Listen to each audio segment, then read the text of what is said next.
എനിക്ക് വേണമെങ്കിൽ ആത്മഹത്യ ചെയ്യാം, അത്രയും സ്ട്രെസ്സിലൂടെയാണ് കടന്നു പോകുന്നത്. പൊട്ടിക്കരഞ്ഞ നടി രേണുസുതി നിരന്തരമായ പരതെറി വിളിക്കുന്നു. സ്ട്രെസ്സിലൂടെയാണ് തന്റെ ജീവിതം കടന്നു പോകുന്നത് എന്ന് വെളിപ്പെടുത്തി രേണുസുതി രംഗത്ത്.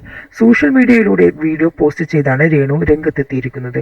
പൊട്ടിക്കരഞ്ഞ രേണു വീഡിയോയിൽ പറയുന്നത് ഇങ്ങനെ: ഫേസ്ബുക്കും ഇൻസ്റ്റയും തുറക്കാൻ കഴിയുന്നില്ല. ഈ കണ്ടന്റോളികൾക്ക് രേണുസുതി എന്ന കണ്ടന്റ് മാത്രമേ ഉള്ളൂ. വേറെ ഒരു കണ്ടന്റും ഇല്ലേ? തുറക്കാൻ പറ്റുന്നില്ല. എന്നെ ബാധിക്കുന്ന കാര്യമല്ലെങ്കിലും ചിലതൊക്കെ എന്നെ ബാധിക്കുന്ന കാര്യങ്ങളുമുണ്ട്. ഞാൻ ഇടയ്ക്കൊക്കെ വീഡിയോ കാണാൻ ഫേസ്ബുക്ക് ഓപ്പൺ ചെയ്യുമ്പോൾ കമന്റ് ബോക്സ് നോക്കിയാൽ ഞാൻ എന്തോ അപരാധം ചെയ്തിട്ടുണ്ട് എന്ന മട്ടിലാണ് ഇത് മുഴുവനും. എല്ലാവർക്കും അറിയാവുന്ന കാര്യമാണ്, ഒരു കണ്ടന്റ് ആണ് രേണുസുതി. ഇവരൊക്കെ എന്തിനാണ് കാശ് കിട്ടുന്നുണ്ടാവും ഇവർക്ക്? ഈ വീഡിയോ ഇട്ട് കഴിഞ്ഞാലും ഈ വീഡിയോയും ആഘോഷിക്കാൻ ഒരുപാട് പേരുണ്ടാകും. അവൾ കള്ളക്കരച്ചിലുമായി ഇറങ്ങി, അവൾ മുതലക്കരച്ചിലുമായി ഇറങ്ങി. ഞാനും ഒരു മനുഷ്യനാണ്, എനിക്ക് വേണമെങ്കിൽ ഇപ്പോൾ ആത്മഹത്യ ചെയ്യാം.